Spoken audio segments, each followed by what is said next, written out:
Warning, there are spoilers ahead in this video. If you want to actually try the HKDSE sample paper for yourself, then please do not watch this video until you've actually completed it, because I'll be explaining that in the video. So, yes, thank you. Hello viewers, and this is kind of a different video that I normally post. As you can see, we as Hong Kong students are required to take the HKDSE. Every teacher is definitely gonna say, "Oh, you're taking the HKDSE very soon. You must prepare." And then I was thinking, if I'm required to take DSE, why not I make some videos about this exam? Yeah, of course, the exam is important and all, but you need some materials to prepare for it. And well, I actually specialize in English writing, so as an award-winning writer, I think to myself, why not I actually explain some HKDSE past papers and sample papers for you, so you can also try it yourself. But yes, so let's get started. Let's get started with the marking criteria of the HKDSE papers first. So for English writing, paper 2 HKDSE, there are 3 factors. Those are content, language, and organization. I'm gonna explain these 3 first. So first of all, content is basically what your ideas and more, what you write about, and is it about the topic. And language is about your grammar, your sentence structures, your tenses or expressions in the passage. Organization is like some kind of what do I mention?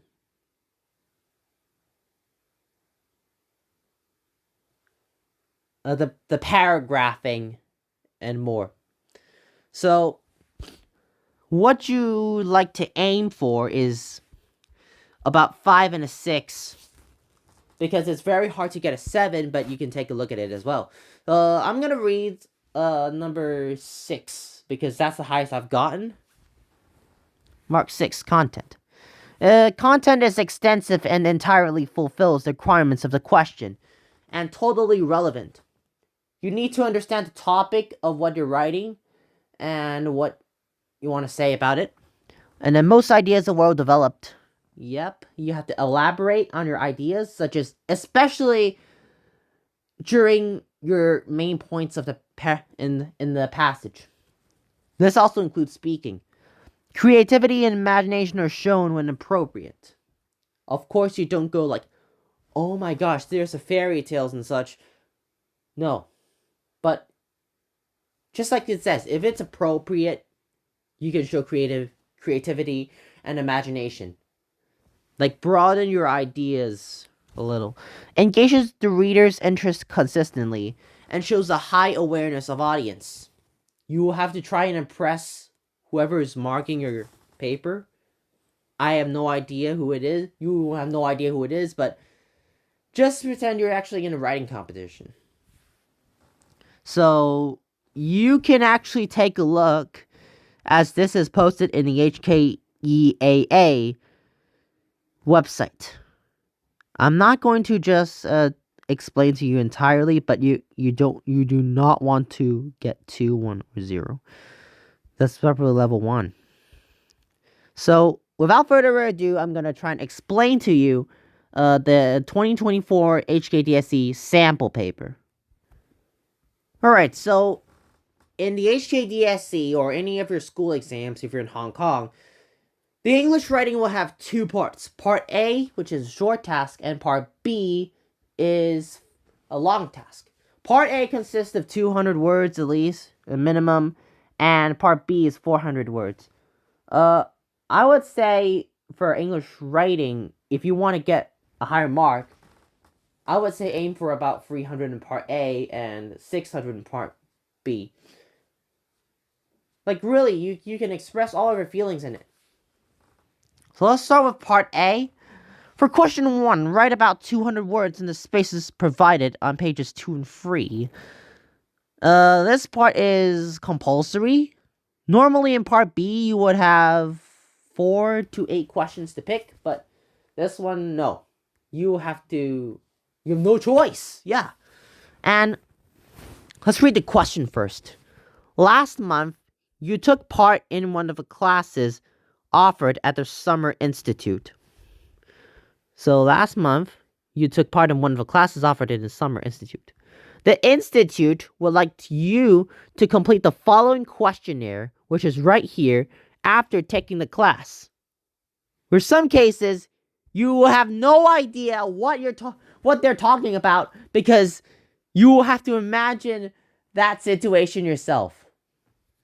You have no idea what it's talking about. What Summer Institute is this? But you will have to imagine the scenario. Like, come up with a Summer Institute program in your head. So, course evaluation questionnaire. I don't think you have to write this one out. You can just do this. And then there are a few points that you can try and write because it's provided. It should give you a more detailed idea base, like what your idea should be. Let's go for this together because why not? Why did you want to take this course? This feels like an application form, so you can treat it like one.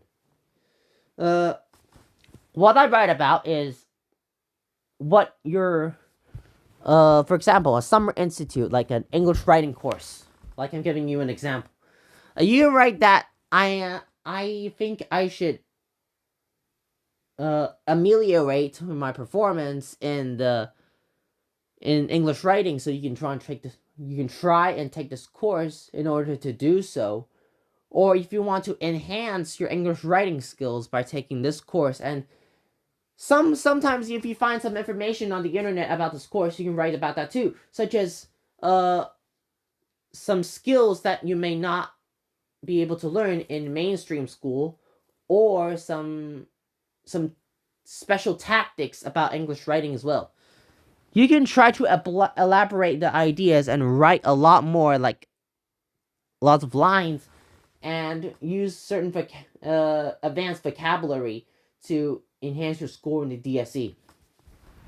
Number 2 is, what did you like best about this course? Like this is quite often you see in the HKDSE English Part A. What do you like best about this course? Still continue to elaborate about your responses. What do you like best? Maybe the atmosphere of the course, or what they teach you, what you can learn about it, or whatever you can think of that positively impacts your Summer Institute experience. Alright, so let's continue on with the next page. What changes would you recommend to improve this course? I've got a few experiences, but you can also think of some scenarios how they can actually improve. Like, get some tutor training or private training, or a few more. I don't think I have many ideas about this, but AI can definitely help with this, so you can try doing that out. And try to make your answer as detailed as possible if you want to get a higher grade. That can sometimes matter. Like, if you want to get a better content score, it can help as well. So let's move on to part B. For questions 2 to 5, choose one question and write about 400 words. Actually, if you want 600 words in the spaces provided, and indicate which questions. So we're gonna start with question 2.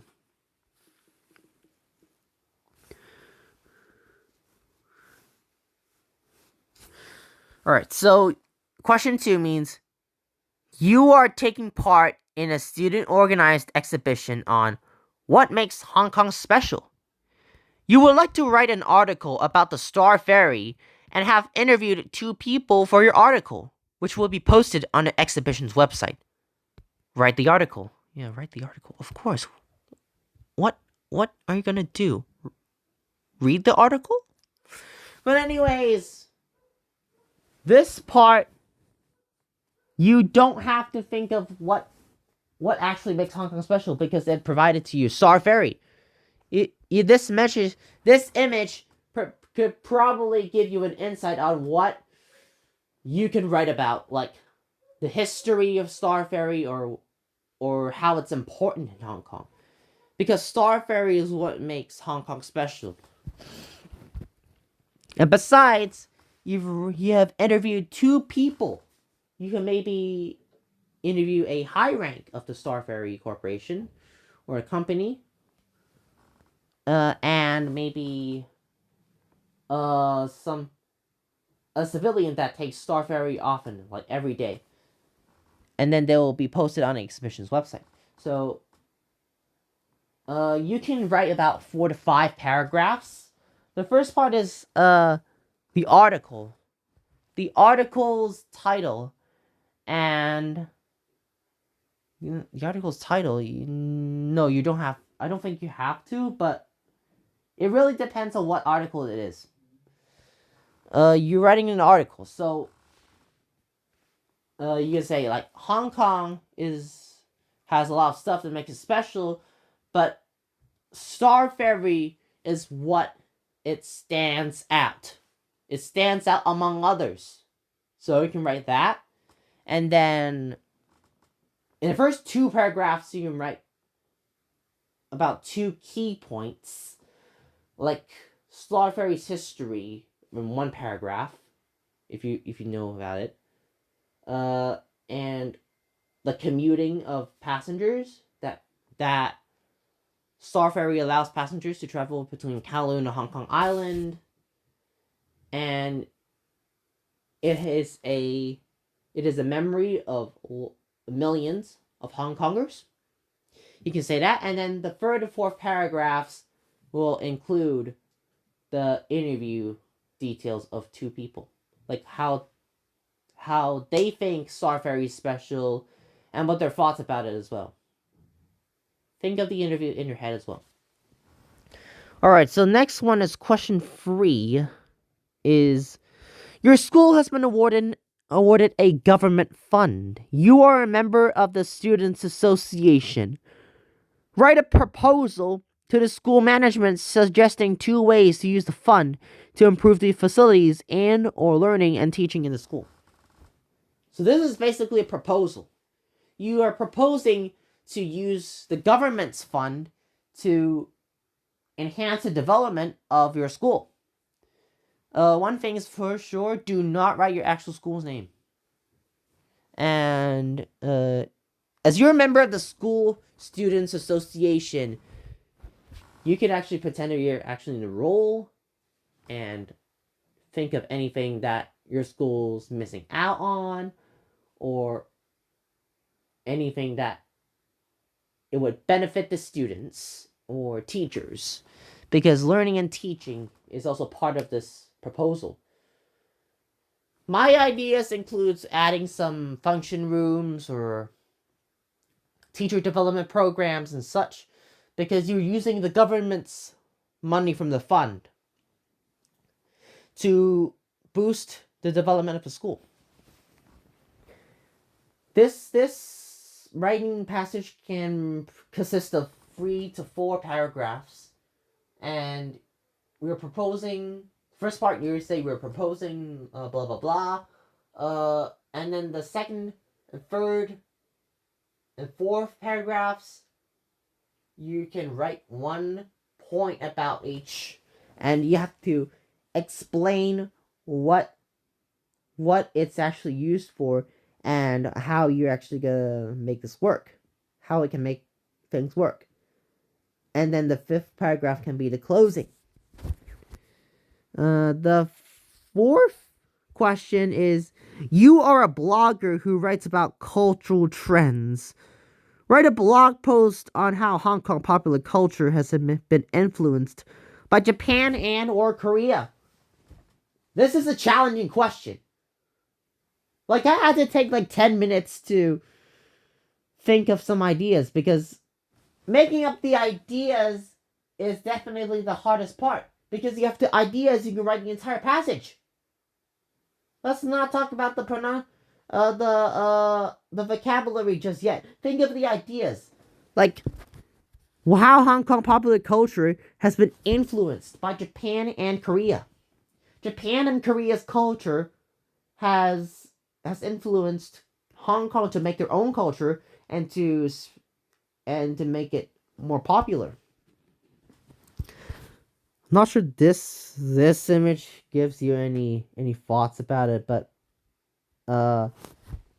you can compare Japan and Korea to Hong Kong and compare the culture and why Japan and Korea's it can influence Hong Kong about for their cultures, and give some examples on what cultures they can give. Like, apply that in like 2 paragraphs at least. Moving on to the fifth question, a significant proportion of Hong Kong land is developed for residential or commercial purposes. You strongly believe that more land should be used for open space and recreation. The town planning board is inviting the public to express their views. Write a letter to the board and support your arguments with reasons. So what's the fourth question is the blog post, and this is a letter to the board. Keep in mind, this is not a letter to the editor. This is not a letter to the editor. This is a letter to the town planning board, so that you can express that you think that your more land should be used for open space and recreation. Give some points on what actually. Give some points on to support your arguments. First off, you can write, I am writing to express my opinion regarding Hong Kong's land that is developed for residential and commercial purposes, and then state your point of view that believe that more land should be used for open space and recreation. Imagine you're actually speaking to them. You have to let the town planning board know that they should use some more land for open space and recreation. Some of the ideas can include some open space and recreation can definitely boost the quality of life in Hong Kong. And then you can think of some more ideas about how open space and recreation can enhance the lives of Hong Kongers. So this is the HKDSE 2024's sample paper. And in future videos, I'm going to take a look at all years, but keep in mind there's definitely going to be spoilers. So I'm doing this before my teacher actually starts doing these past papers with my entire class. Because because DSE has a lot of spoilers, and the spoilers are what makes this DSE practice experience a lot worse. Like, you're already expecting you can already expect what to answer in the DSE. That's one of the reasons I wanted to do the IELTS examination, is that I want to actually try to learn more. But even if it is that, I still want to go through this but don't worry, I make spoiler warnings at the beginning of the videos. So this is pretty much it, but you can surely ask some questions about the DSE or anything in the comments. I know be sure to answer them. So, see you next time, I guess.